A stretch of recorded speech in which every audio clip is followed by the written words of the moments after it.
स्वागत है आपका गैजेट C60 हिंदी पर। नमस्कार मित्रों, मैं हूं आपका दोस्त आदित्य नाथ झा। और सैमसंग के फोन प्रीमियम सेगमेंट में बड़े सालों से बहुत ही टॉप के चॉइस रहे हैं और बड़े प्यार से हम सभी ने, रिव्यूअर्स ने उनको रिकमेंड किया है साल दर साल।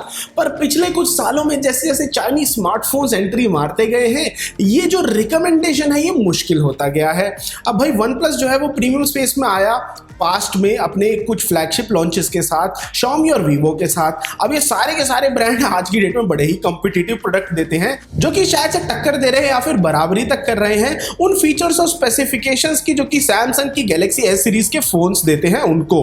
अब भाई ये जो चीज है हम ये देखेंगे कि 2022 में डेफिनेटली आगे और बढ़ेगी। और इस साल हमने ये देखा कि नया आने वाला ब्रांड iQOO तक प्रीमियम सेगमेंट पे अपनी नजरें गड़ा रहा है। दोस्तों, सैमसंग का गैलेक्सी S22 अल्ट्रा अपने यूनिक S पेन, यूनिक बढ़िया से डिजाइन और बड़े सारे फीचर्स के साथ अलग से एकदम स्टैंड आउट करता है। पर उससे हमारे मन में सवाल आता है कि भाई S22 और S22 प्लस ये कहां पे फिट होता है इस पूरी इक्वेशन में। तो अगर आपके मन में भी ये सवाल है तो उसका जवाब लेके आज हम आए हैं हमारे फुल रिव्यू में। और अगर आप गैजेट C60 हिंदी पे नए हैं तो भैया चैनल को सब्सक्राइब कीजिए, वीडियो को लाइक कीजिए। हम जरा ये गाड़ी शुरू करते हैं।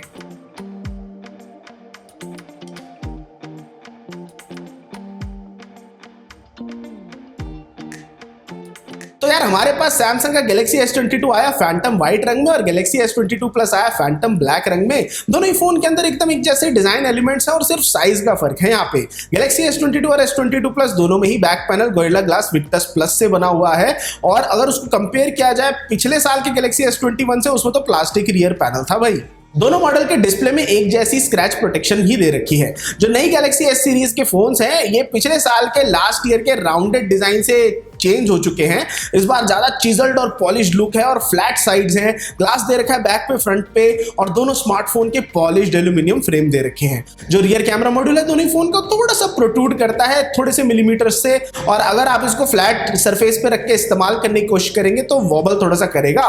दोनों ही डिवाइस IP68 रेटेड है डस्ट और वाटर रेजिस्टेंस के लिए। जो सैमसंग गैलेक्सी S22 है छोटा सा है और कंफर्टेबल है वन हैंडेड यूज के लिए, और ये ऑलमोस्ट गूगल के बजट पिक्सल 4a जितना ही कॉम्पैक्ट फील होता है। पर उसी साइज के अंदर ये एक बड़ी डिस्प्ले दे पाता है क्योंकि इसके बेजल्स बहुत पतले हैं। जो थोड़ा सा बड़ा गैलेक्सी S22 प्लस था वो थोड़ा कम आसान था चलाना क्योंकि उसका रियर पैनल काफी ज्यादा स्लिपरी सा था हमारे एक्सपीरियंस में। पर दोनों ही फोन बढ़िया काम कर रहे थे फिंगरप्रिंट्स को रेजिस्ट करने में। गैलेक्सी S22 प्लस के कंपैरिजन में हमने ये देखा कि जो तेजी से टाइप करने का एक्सपीरियंस होता है वो गैलेक्सी S22 के डिस्प्ले पे थोड़ा सा मुश्किल था अगर आप दोनों हाथों का प्रयोग कर रहे हैं। पर एक हाथ से सिंगल हैंडेड टाइपिंग करना बहुत आसान था S22 पे। अगर डिस्प्ले की बात करें तो गैलेक्सी S22 पे 6.1 इंच की डिस्प्ले है और वहीं गैलेक्सी S22 प्लस पे बड़ी 6.6 इंच की डिस्प्ले है। दोनों ही full HD plus super AMOLED displays हैं 120 हर्ट्ज मैक्सिमम रिफ्रेश रेट के साथ। डिस्प्ले कलर्स थोड़े से ओवर सैचुरेटेड से थे डिफॉल्ट विविड सेटिंग पे दोनों ही फोन्स पे, पर थोड़ा बहुत चीजों को छेड़छाड़ के हम अपनी पसंद के हिसाब से उसको कर पा रहे थे। ये जो डिस्प्ले सपोर्ट करती है HDR10 और HDR10 प्लस प्लेबैक को, और ये बढ़िया चल रहा था सारी एप्स और सर्विसेज में। बढ़िया एकदम डीप ब्लैक और बढ़िया वाइब्रेंट कलर आ रहे थे यहाँ पे। सॉफ्टवेयर की बात करें, सैमसंग के जो लेटेस्ट फ्लैगशिप है वो One UI 4.1 के साथ आते हैं Android 12 पे बेस्ड। और बढ़िया बात यहाँ पे ये कि सैमसंग ने कहा है कि 4 साल तक Android OS अपग्रेड मिलेंगे। थीमिंग इंजन काफी बढ़िया काम कर रहा है यहाँ पे, और वॉलपेपर को चेंज करने पे सिस्टम जो है वो आपको कहेगा भैया अपनी पसंद का एक कलर पैलेट चुनिए वॉलपेपर के हिसाब से, और वही रंगों को वो लगा देगा आइकन पे, कीबोर्ड पे और विडजेट्स पे। पहले से डले हुए थर्ड पार्टी एप्स जो है वो लिमिटेड है इस बारी, Microsoft office, one drive, LinkedIn और आउटलुक। और यहाँ पे पहले से कई सारे सैमसंग के एप्लीकेशंस भी हैं जैसे कि सैमसंग पे, गैलेक्सी हेल्थ और ये सब। और अच्छी बात यह है कि ज्यादातर जो अनवांटेड एप्लीकेशंस थे उनको हम प्यार से अनइंस्टॉल कर पा रहे थे। अगर परफॉर्मेंस की बात की जाए तो सैमसंग गैलेक्सी S22 और S22 प्लस और S22 अल्ट्रा पहली S सीरीज के स्मार्टफोन्स हैं जो कि क्वालकॉम सिस्टम ऑन चिप के साथ आ रहे हैं भारत में सैमसंग के एक्साइनोस हार्डवेयर के बजाय। और गेमिंग के मामले में कहीं भी दिक्कत नहीं आ रही थी इस फोन में। हमने ये नोटिस करा कि S22 जो था वो थोड़ा ज्यादा गर्म हो रहा था S22 प्लस से गेम्स खेलते वक्त, जैसे कि कॉल ऑफ ड्यूटी मोबाइल और वेरी हाई ग्राफिक सेटिंग और मैक्स फ्रेम रेट सेटिंग्स पे ये चीज दिख रही थी। टच सैम्पलिंग रेट जो है दोनों ही डिस्प्लेस पे वो बढ़िया था और हमें कोई भी दिक्कत नहीं हो रही थी रिस्पॉन्सिवनेस में जब हम competitive first person shooter games खेल रहे थे तब।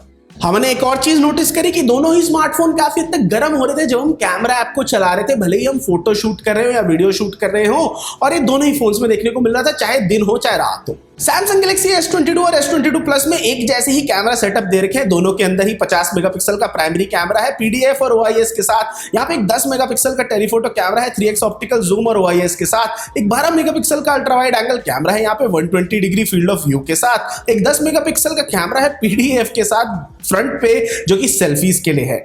प्राइमरी कैमरा से ली गई फोटोज दोनों ही फोन में बढ़िया लग रही थी। डे लाइट में ली गई फोटोज बढ़िया डायनामिक रेंज, बढ़िया शार्पनेस, पर थोड़ा बहुत बैरल डिस्टॉर्शन दिखाई दे रहा था एजेस में, जो कि थोड़ा सा अलग सा था, क्योंकि भाई हम ये तो किसी भी मेन कैमरा से नहीं उम्मीद करेंगे। कलर्स और सैचुरेशन इन इमेजेस में काफी हद तक बढ़िया थी। अल्ट्रा वाइड एंगल फोटो जो थी वो बढ़िया आई थी, पर उनके अंदर टोटल डिटेल कम था प्राइमरी कैमरा के कंपैरिजन में। और टेलीफोटो कैमरास जो थे बढ़िया फोटो ले रहे थे, और कोई क्लोजअप अगर शूट करना हो आपको लोगों का या फिर आसपास की चीजों का, तो फिर उसमें भी वो काफी हद तक काम आ रहा था। सेल्फीज काफी हद तक बढ़िया आई, शार्प, एकदम बढ़िया डेप्थ और डायनेमिक रेंज के साथ। जब हमने उसको ऑटो मोड पे खींचा, पोर्ट्रेट मोड जो हमने सेल्फी कैमरा के साथ लिया, उसमें एज डिटेक्शन बढ़िया थी और डायनेमिक रेंज भी काफी हद तक बढ़िया थी। लो लाइट में ली गई फोटोज ऑटो मोड में बढ़िया डिटेल दिखा रहे थे टेक्सचर्स में चीजों की, पर डायनेमिक रेंज वहां पे कम था और बहुत ही कम डिटेल था शैडोज में। नॉइस जो था वो काफी हद तक कंट्रोल में था, पर कुछ कुछ इमेजेस में दिखाई दे रहा था। नाइट मोड में स्विच करने पे हमें ज्यादा डिटेल मिल रहा था, डायनेमिक रेंज भी बढ़िया हो गई और नॉइस सप्रेशन भी बढ़िया हो गया। टेलीफोटो शॉट्स लो लाइट में जो हमने लिए वो शार्प थे, पर उनमें नॉइज बहुत ज्यादा था, और नाइट मोड से क्वालिटी काफी इंप्रूव हो गई, पर ये फोटोज थोड़े से सॉफ्ट नजर आ रहे थे। फोटो जो हमने अल्ट्रा वाइड एंगल कैमरा से लिए लो लाइट में, वो काफी ज्यादा नॉइजी लग रहे थे ऑटो मोड में। नाइट मोड से चीजें थोड़ी सी इंप्रूव जरूर हुई, पर ये इमेजेस फिर भी काफी तक सॉफ्ट लग रही थी और उनमें डिटेल की कमी दिखाई दे रही थी। जो हमने वीडियोस ली दिन के समय में, उनमें बढ़िया डायनेमिक रेंज और स्टेबलाइजेशन थी, भले ही हमने 1080p पे शूट किया या फिर 4K पे, पर जो 8K वीडियो रिकॉर्डिंग है उसमें थोड़े बहुत फ्लिकरिंग के इश्यूज थे और वो चॉपी लग रही थी देखने में। कम रोशनी के वातावरण में जो हमने वीडियो लिए वो बढ़िया लग रहे थे और डायनेमिक रेंज में बढ़िया था, और नॉइज भी काफी हद तक कंट्रोल के अंदर था, स्टेबलाइजेशन भी काफी हद तक बढ़िया था। बैटरी लाइफ की बात की जाए तो दोनों ही फोन्स में काफी हद तक बढ़िया बैटरी देखने को मिलती है। सैमसंग गैलेक्सी S22 की 3700 mAh की जो बैटरी है वो हमें आराम से पूरे दिन चल गई, जिसके अंदर हमारा 1 घंटा गेमिंग, वीडियो स्ट्रीमिंग और थोड़ा बहुत कैमरा यूसेज इंक्लूडेड था। जो गैलेक्सी S22 प्लस है वो तो बढ़िया ही चल रहा था भैया, मजा आ गया। वहां पे 1.5 दिन चला आराम से 4500 mAh बैटरी के साथ। हमने अपने खुद के 61 वॉट के USB PD चार्जर का इस्तेमाल किया ताकि दोनों फोन्स को चार्ज कर सके, क्योंकि कोई भी फोन चार्जर के साथ नहीं आता है, बड़ी दुख की बात है। जो गैलेक्सी S22 है वो 1 घंटा 33 मिनट में चार्ज हो गया पूरी तरीके से, और S22 प्लस पूरी तरीके से चार्ज हुआ 1 घंटा 42 मिनट के अंदर। और दोनों ही स्मार्टफोन जो है थोड़ा धीरे ही चार्ज होते हैं कंपटीशन के मुकाबले, जो कि अपने खुद के बढ़िया वाले चार्जर्स के साथ आते हैं। जो गैलेक्सी S22 का 128 GB का वेरिएंट है वो भारत में 72,999 रुपए का है, और 256 GB का वेरिएंट 76,999 रुपए का है। 128 GB वेरिएंट S22 प्लस का 84,999 रुपए का है, और 256 GB वेरिएंट उसका 88,999 रुपए का है।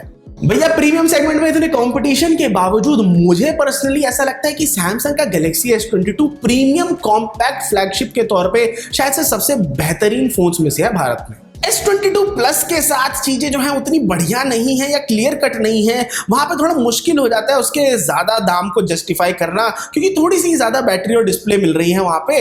नए और बढ़िया जो स्मार्टफोन है, चाहे वो iQOO से हो, Vivo से हो, OnePlus से हो, उनके अंदर आपको ज्यादा चीजें मिलती है, जैसे कि हायर रेजोल्यूशन डिस्प्ले, बढ़िया कैमरा सिस्टम और ज्यादा फास्ट चार्जिंग। जो गैलेक्सी S22 प्लस है वो फिर भी उन लोगों को अपील करेगा जो कि पिछले किसी प्लस साइज्ड गैलेक्सी स्मार्टफोन से आ रहे हो नया फोन लेने के लिए।